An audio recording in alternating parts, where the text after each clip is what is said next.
The common thread through all these aircraft was Kelly Johnson's revolutionary approach to engineering and management. Small teams with authority, minimal bureaucracy, direct communication between designers and builders, rapid decision-making, personal accountability, trust in talented people over trust in processes.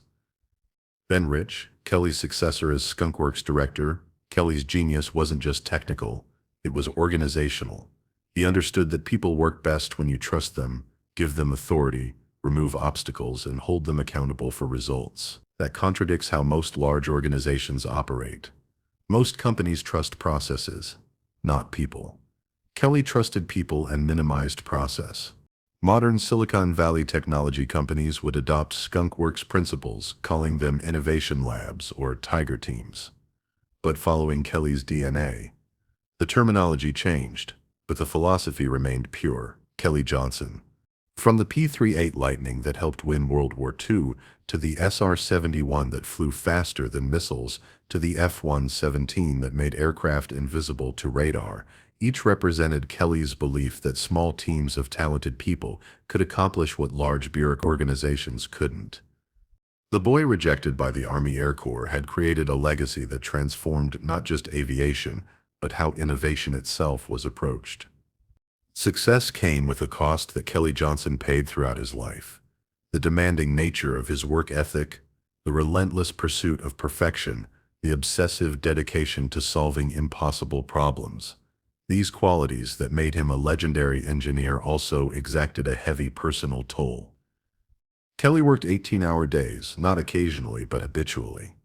Weekends were simply more workdays without the interruption of meetings. Holidays were opportunities to catch up on design work without distractions. His desk at the Skunk Works was his true home, the drafting table his natural habitat. The intensity was legendary among those who worked with him. Kelly expected the same dedication from his team that he gave himself. Meetings at midnight were common. Phone calls at 3 in the morning to discuss technical problems were routine. The Skunk Works operated on Kelly's schedule, which recognized no boundaries between work and life because for Kelly, no such boundary existed. His first marriage to Althea Young ended in divorce in 1947. The official records cite incompatibility, but those who knew Kelly understood the real reason. He was married to his work in a way that left little room for human relationships. Aircraft didn't demand emotional availability. Equations didn't require quality time. Design problems could be solved through sheer intellectual effort in ways that human relationships couldn't. Kelly remarried in 1957 to Nancy Horrigan, who understood and accepted his obsessive dedication. She built her life around his work schedule, knowing that Kelly's greatest love affair was with aviation, and she was competing with a mistress that never slept, never complained, and always rewarded his devotion with tangible results.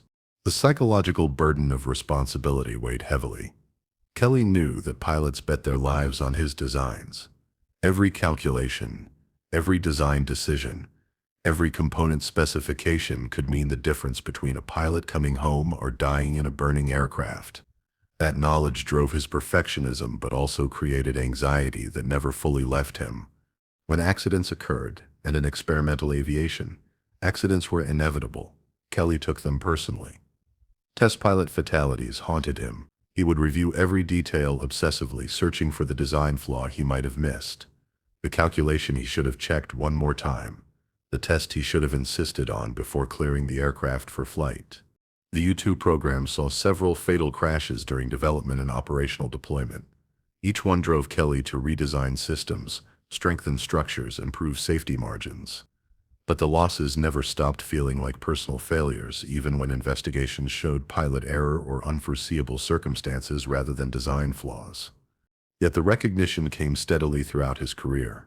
The Collier Trophy in 1958 for the F-104 Starfighter, the National Medal of Science in 1966, the nation's highest scientific honor, the Presidential Medal of Freedom in 1964, induction into the National Aviation Hall of Fame, honorary doctorates from universities that once wouldn't have admitted an immigrant's son.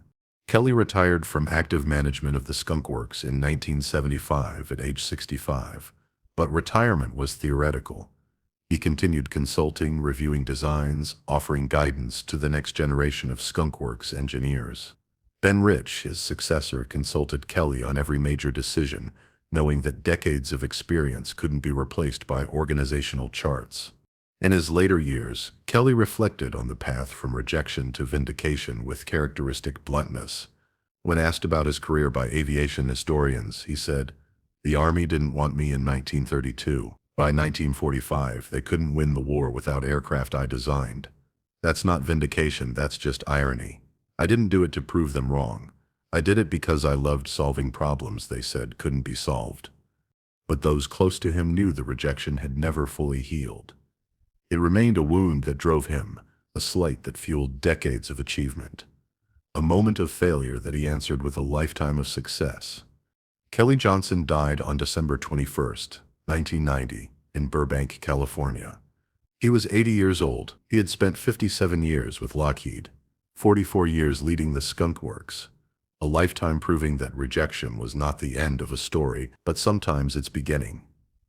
His obituaries listed achievements that read like aviation history itself: the P-38 Lightning, the P-80 Shooting Star, the F-104 Starfighter, the U-2, the SR-71 Blackbird.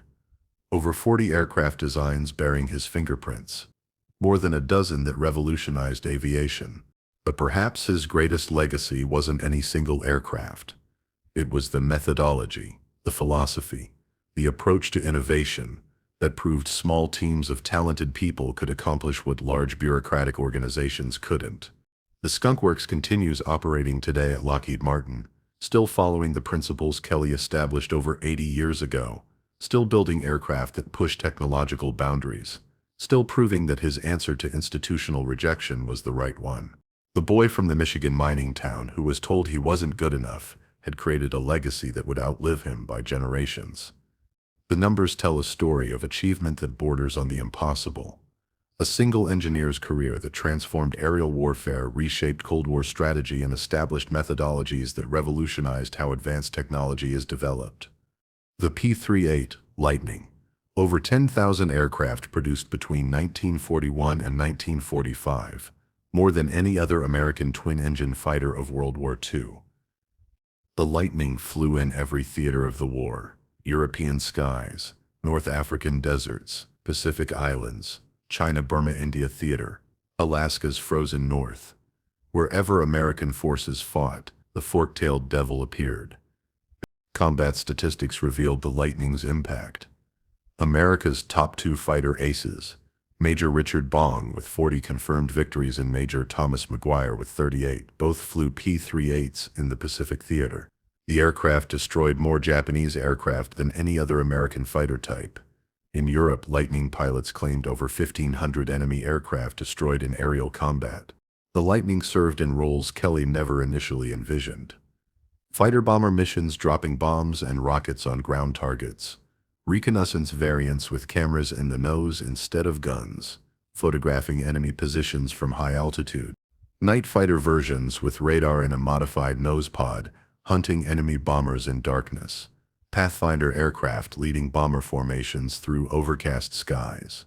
The versatility proved Kelly's fundamental design was sound, good enough to adapt to missions far beyond the original interceptor specification. Beyond the Lightning, Kelly Johnson's career statistics are staggering. And more than 40 aircraft designs over 57 years with Lockheed.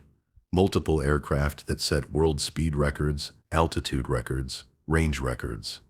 Designs that remained in service for decades.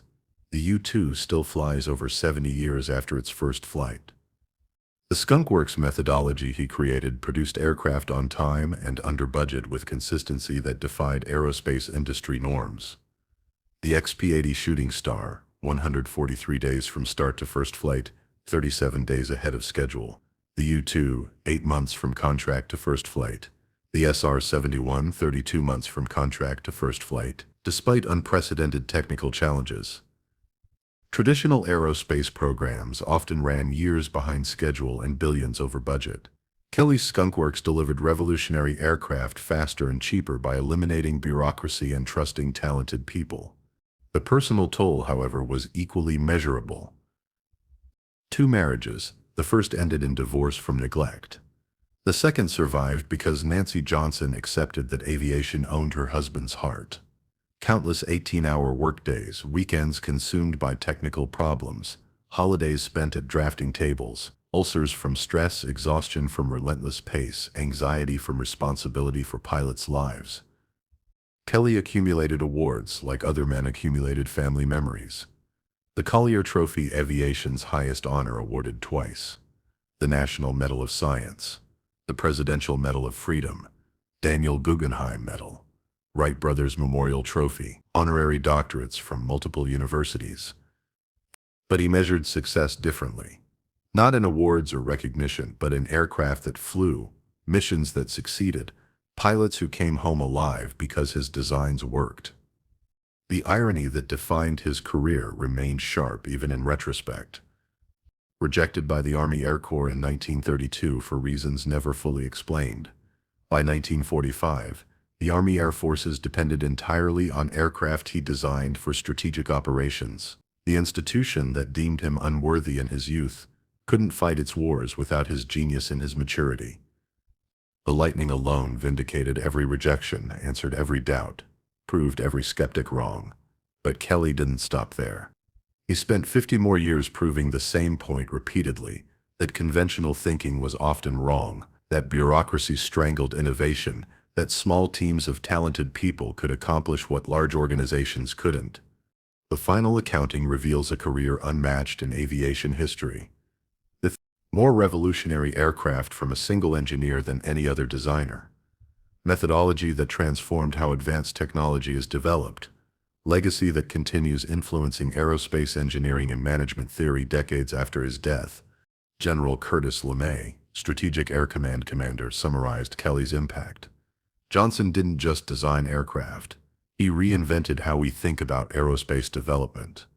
The Skunk Works proved that speed, efficiency, and innovation aren't contradictory goals. They're complementary when you trust the right people and get out of their way.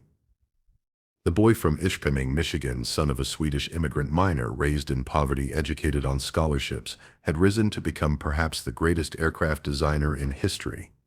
Not through social connections, not through family wealth, not through institutional support, through pure intellectual brilliance, relentless work ethic, and stubborn refusal to accept that anything was impossible. The rejection that might have broken a lesser man had fueled 5 decades of revolutionary achievement. That was Kelly Johnson's final answer to everyone who had ever doubted him. The 1st Infantry Division did not end with World War II. Neither did Kelly Johnson's influence on aviation and aerospace engineering. Both legacies endure, transforming with each generation while maintaining the core principles that made them legendary. The Skunk Works still operates today within Lockheed Martin, occupying facilities in Palmdale, California, far larger and more sophisticated than the circus tent where it began in 1943. But the fundamental philosophy remains unchanged. Small teams, maximum authority, minimal bureaucracy, rapid decision-making, direct communication between designers and builders. Kelly's 14 rules of management are still taught to new Skunk Works engineers. They're printed on plaques, referenced in meetings, cited when bureaucracy threatens to creep back into the process. The rules aren't suggestions. They're operational doctrine proven through 80 years of revolutionary aircraft development. Modern Skunk Works projects remain classified, but their existence proves Kelly's methodology continues producing cutting-edge technology. Advanced unmanned aircraft, hypersonic vehicles, next-generation stealth platforms, all developed using principles Kelly established when jet engines were exotic new technology. Beyond Lockheed, Kelly's influence reshaped the entire aerospace industry. Boeing, Northrop Grumman, General Dynamics. Every major aerospace company adopted variants of the Skunk Works approach for advanced development programs. They called them by different names: Phantom Works, Advanced Projects, Innovation Centers, but the DNA was pure Kelly Johnson. The methodology spread beyond aerospace into technology companies that didn't exist during Kelly's lifetime. Silicon Valley startups in the 1990s adopted Skunk Works principles: small autonomous teams, rapid prototyping, minimal management interference, direct communication, authority without bureaucracy. Steve Jobs referenced Kelly Johnson when creating the original Macintosh team at Apple, a small group working in a separate building, operating with autonomy, moving fast, ignoring corporate processes. Jeff Bezos cited Skunk Works methodology when establishing Amazon's two-pizza team rule. Teams should be small enough to feed with two pizzas. The principles Kelly developed for building revolutionary aircraft proved equally applicable to building revolutionary software, hardware, consumer products, and services. The aircraft themselves remain cultural icons. P-38 Lightnings fly at air shows worldwide, meticulously restored by enthusiasts who keep Kelly's first masterpiece alive for new generations. The distinctive fork-tailed silhouette remains instantly recognizable 80 years after the prototype's first flight. The SR-71 Blackbird sits in museums as a testament to what's possible when brilliant engineers are freed from bureaucratic constraints. Children stare at its alien shape, learning that the impossible is simply the not yet achieved. Pilots who flew the Blackbird speak of it with reverence, usually reserved for religious experiences. Marquis 3 at 80,000 feet, outrunning missiles, seeing the Earth's curvature touching the edge of space. Educational institutions teach Kelly Johnson's career as case study in innovation, persistence, and unconventional thinking. Business schools analyze Skunk Works methodology as alternative to traditional corporate structure. Engineering programs study Kelly's designs as examples of elegant problem-solving. Leadership courses examine how he managed talented people with minimal bureaucracy and maximum results. The University of Michigan, where Kelly struggled through on scholarships, working construction and washing dishes, now has the Clarence L. Kelly Johnson Collegiate Professorship in Aerospace Engineering. The school that educated him honors his memory by educating the next generation of aviation innovators. The lesson of Kelly Johnson's life resonates beyond aviation. Rejection is not final verdict, but temporary setback. Institutions that dismiss unconventional thinkers often later depend on those same thinkers' innovations. Bureaucracy and committee decision-making strangle innovation. Small teams of talented people given authority and freedom accomplish what large organizations cannot. The impossible is usually just difficult, requiring unconventional approaches and relentless determination. Kelly proved these principles not through theory but through results. 40-plus revolutionary aircraft designs. Methodology that transformed how advanced technology is developed. Legacy that continues influencing engineering and management 80 years after the Skunk Works founding.